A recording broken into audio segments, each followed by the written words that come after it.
everybody, this is Danny with Legendary Muscle, and today I'm here with Larry and his 2007 Dodge Charger Super Bee SRT8. Thanks for being on the show, Larry. Well, thank you. I was thrilled to be asked. Looking forward to it, and you guys do a great job with these videos. Thank you, thank you. Appreciate that very much.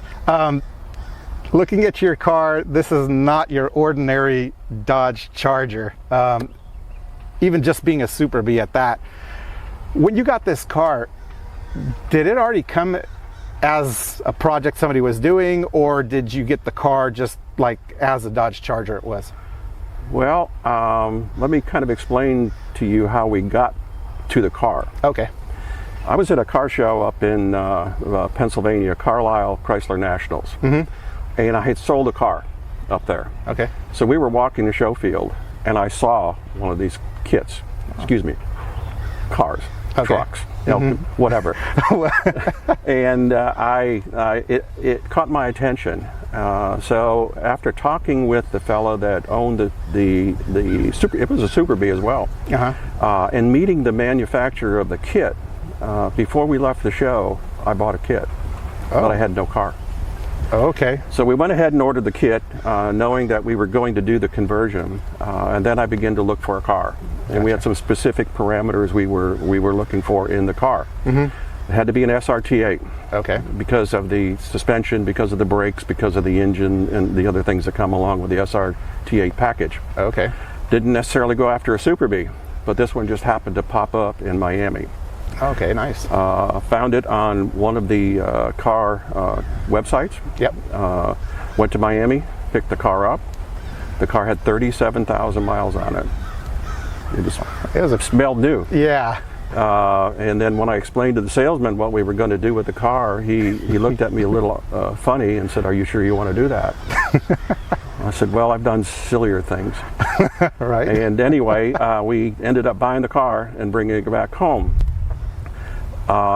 Again, we didn't look for particularly a Super Bee, but Gotcha. This one caught our attention. The color, the trim, everything was just right. Yeah, and it is a beautiful car.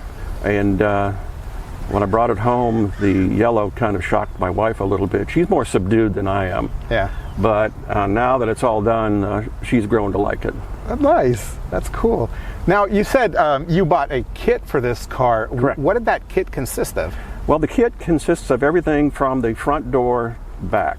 Okay.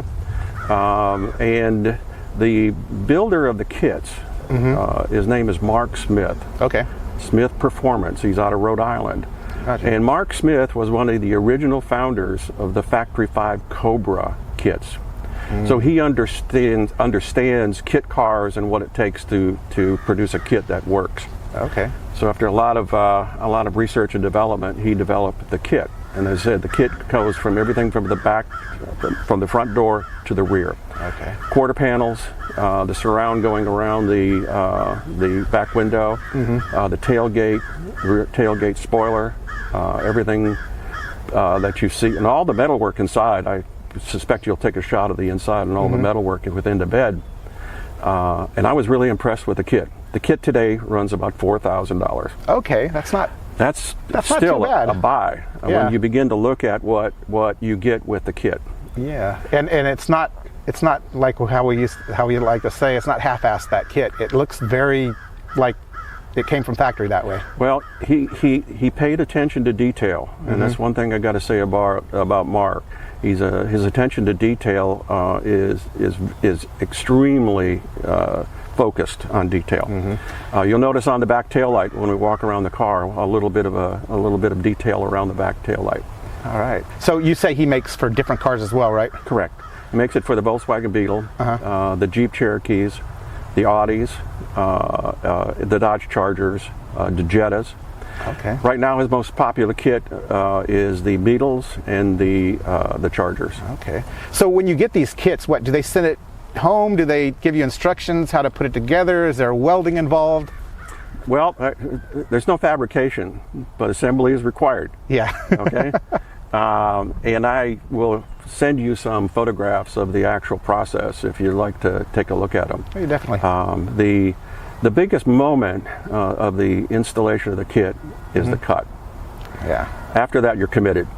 Yeah, pretty much. And you asked me about an assembly manual. One good thing about Mark, he does provide a basic assembly manual, but also he's got a video library of YouTube stuff that really helps the builders. Okay. Because these kits are designed for guys like me. I'm a hobbyist. I don't do this for a living. Gotcha. I'm just a car guy who's crazy enough to cut a car and then do something like this. So if you have the urge, the tools, and a little bit of knowledge, you could actually do this in your house, at least put it together. Home in your garage. I did this. I took it all the way to the final prime in my garage. In basic tools, for a hobbyist that you have, there's nothing really special that was needed. So this, going back, there's no fabrication, no welding. This is all riveted, bolted, and panel bond. That's it. Had it been fabrication, I'd have never even tried it. Wow, that's insane. I'm not a welder. I think, yeah, neither am I. I think that this car, if Dodge had paid attention a little bit more and saw these kits when they came out, this is a good standing point to come out with the Rampage again. I am with you 100%. Because the Rampage obviously didn't have this engine in it. No, it didn't. But it was the underdog. Well, it was. It was during a period of time when the little, 4-cylinder pickups were pretty popular, competing with Toyota or Datsun or any of those. And the Rampage came out and, was limited years of manufacturing. The Rampage could practically fit in the bed of this truck. But anyway. Yeah. So you were talking about the suspension. So this has all the original suspension, brakes on it. Absolutely. What was the weight reduction on this? About 400 pounds. So 400 pounds. With the engine that it has, is the engine stock? The engine is stock. The drivetrain is stock. The only modifications I've done to the car is put what they call a pedal commander in it, which is kind of like a chip. Okay. And a set of Flowmaster mufflers. The 6.1, it's a beast. Minus 400 pounds, better yet. It's 425 horse from the factory, 420 foot-pounds of torque. It'll keep up with traffic. I bet. And if you're not careful now with the lighter rear, you'll meet your rear end before the front end. Oh, no. That's beautiful. I mean, the whole lining, how they got everything down on here, it's great. So engine stock, suspension is stock, handling, like you say, just got to be a little careful with it. Yeah, the handling of the original car, very responsive, very performance orientated. It's still that way, but it's just a little lighter in the rear. And actually, we take it on trips. So when I put the luggage and stuff and the gear in the back, it actually rides better. Yeah. So we thought about maybe putting some ballast back in the rear. So the interior, did you have to modify a lot of it? I know it's minus that half, but were you able to use everything that you already had there? Everything inside the car, with the exception of the headliner. We cut the headliner, is as the car was originally. Okay. That kit was very well thought out then. We really didn't cut any wiring at all. The only wiring we modified was for a pigtail for the tail light socket. The Chargers had a Pacific tail light socket. Now these tail lights are out of a Chrysler minivan. Oh. So that socket receptacle was a little bit different. I want to go back to that part because that's important. When he built and designed the kit, he tried to use as much OEM stuff as he could. So the tail lights, Chrysler minivan, Town and Country minivan. The tailgate is a Ford Ranger. The back glass is a Chevrolet Colorado. But it all works together. Yeah, I see it does. So I love it. You know what? I think we need to take a ride on this thing. What do you say? Well, yeah, we can, and you can drive it if you want to. All right. I'll drive it first to show you a little bit, then you can drive it if you like. Okay. Sounds like a plan. Let's go. All right. All right. So I appreciate you taking us for a ride. Oh, my pleasure. Love to drive this. Love to have company. I know. It's such a nice ride. I'm so used to the muscle cars that are being so loud, and this one's actually nice. Not that muscle cars aren't nice, but when you're trying to do an interview in them, it's not too camera friendly and mic friendly. Well, the nice thing about this car, it will growl at you when you get on it. There's something in the muffler system, an interactive in the exhaust system, much like the Hellcats have in the and the Challengers. When you floor it opens up pretty good. Yeah, and what we're doing and what we're in right now is, I guess you would call it the paddle mode or something of that nature. And it allows us to shift just like the paddles. Yeah. In the ordinary street mode, it's the ordinary shifting. Yeah, just boring shifting. Boring shifting. But it's fun to drive. So it's a lot of fun to drive. When I know when we met at one of the diners where we started talking about your car, to see if we can get it on the show, you had employees coming out at you, wanting to see your car, coming out from behind the counter and everything. And I mean, do you constantly get that kind of It attention? happens regularly. I mean, you pull up into a gas station, and if people are looking over and they're coming over and they're asking for pictures, we've had people go down the street, turn around, come back to the gas station, and want to talk about the car.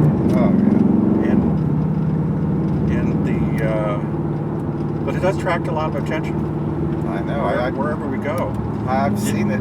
You pull into a parts store, and the car. This guy might be doing something there. Look at him waving. There you go. There you go. Speaking of the devil.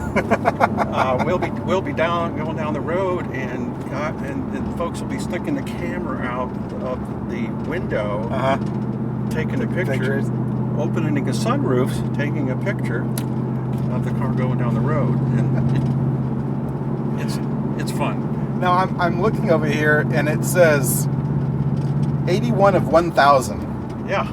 So limited edition, huh? Limited edition. 81 of 1,000 when it was the original Super B. Now it might be one of 100. I don't know. In a conversion, because there are some others out there like this. I gotcha. So you get like a lot of Mopar guys kind of giving you a little grief, or are they pretty good with it? They're actually pretty good with it. For the most part, the purist, might say something, boy, you cut up a nice car, and I'll just say, yeah, because yeah, I did. But one with 37,000 mile nice car. That's right. It was a nice car when it's cut up. It's really nice now. You can hear it kick in. Oh, it sounds good. And but we get a lot of people looking at it, and really a lot of people interested in the kits themselves. I don't think you really have to have any more modifications on it, but do you plan on doing something to it still? Well, the only thing I've thought about, and it's not anything I'm going to do immediately, is put a supercharger on it. Supercharger. This is the 6.1 Hemi, so all of the internals of the engine itself is capable of handling a supercharger without any internal modifications. Okay, that's a plus then. Oh yeah, ordinarily you start slapping a supercharger on something that can't handle the bottom end, and there goes your bottom half. Yeah, you'll have oil all over your garage. Oh man. But that, not immediately, but that's something. Over I might time. do. Yeah. That's cool. And it would wake it up. It would take it from the 425 horse to well over 500 horse. It'll be like Catch Me If You Can. Yeah, and I guess it would keep up.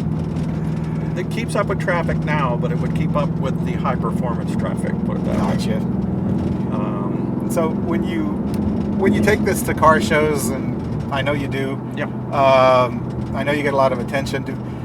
How is it when it comes to categories when you're running? Well, that's a great question, because on some of the shows they can't figure out what class to put us in. If there's a modified later model class, when we took it to Carlisle last year, in fact Carlisle's starting today, and unfortunately I wasn't able to make the trip. There is a modified class for the later model Chargers. This is modified. Gotcha. And, so that works. In what I would call the open breed class, cars of all makes and models, they really don't know where to put me. It's like okay, classic mod. And Is it a car? Is it a truck? What do we classify it as? We all like recognition and a course, trophy. yeah. But the reality is, I've gotten to the point where, hey, I just want people to look at it and admire it and ask questions. And kids, I mean, yeah. the bee on the hood, the bee on the tailgate. I'm going to turn around. Yep. In the yellow, it just. Oh yeah. They just. Well, I mean, it's like you see this car coming down the road, and you're like, okay, here comes a Charger. It's got a little pickup. Oh yeah, and that's due to that little gadget you put on there, right? This is really a pretty neat little thing. It's called a pedal commander. Pedal commander, huh? And it's kind of like a chip. And it plugs in to the receptacle on the accelerator pedal. Gotcha. Unplug it, plug it in, you're done. I mean, 5 minutes and you're ready to go. Does it pop into like any check engine lights pop up or anything? Nothing. And what it does is it modifies the shift points in the transmission when you're in the multi-modes on the pedal commander itself. So like sports mode or super sports mode. Yeah, and a lot like what the later model Mopars have, and obviously the other cars, track mode, this mode, that mode. This is the modification for this one. That's pretty awesome. And it's not expensive. It's not cheap. It's like $300, but you can't. That's not bad. I mean, you can't. If you don't really have to modify anything else, and you're just plugging that in. That's it. You don't have to take it to a shop or take it to a programmer or whatever for him to do it or install it. No, that's $300, well worth it. Well, to me it was because it woke it up. Mm-hmm. It took it from a regular, and I say regular performance street car to a street car that performs better than the regular performance cars, if that makes sense. Yeah, makes perfect sense. Well, it's better fuel to air ratio and everything else. And I'm not under the hood putting camshafts in and doing all that other stuff. And it's the modern age. Well, yeah, it's the age where you start your car and not pray that it will start on you. I grew up in the true muscle car era. Mm-hmm. My first exposure to a muscle car was a 64 GTO, and I heard this thing coming a half a mile away, and I didn't know what it was. And when he went by me, the hair on my arm stood up, and I said, oh, I like this stuff. Right. And I'm from the Detroit area, so we were car guys. Yeah, that stuff speaks to you. No, it does. And growing up, I'm at a point right now where I'm doing and buying cars that my father would never buy me because he knew I would kill myself. Gotcha. Okay. The first car he ever bought me was a '59 Studebaker station wagon, 6-cylinder with an overdrive. Oh my God. And the fenders were, I call them speed, the speed brakes. Speed brakes. Because the fenders would come out like that when you were going too fast. Oh God. It's like reminds me of an airplane. Yeah. But anyway, the past several years we've had a lot of fun with the cars and building them and selling them and not making any money. That was never an expectation. Just didn't want to lose too much. Exactly. I mean, you want to have fun with it, and then you say, okay, time to move on to something else. Right. Get your monies back and move on. Yeah. That's it.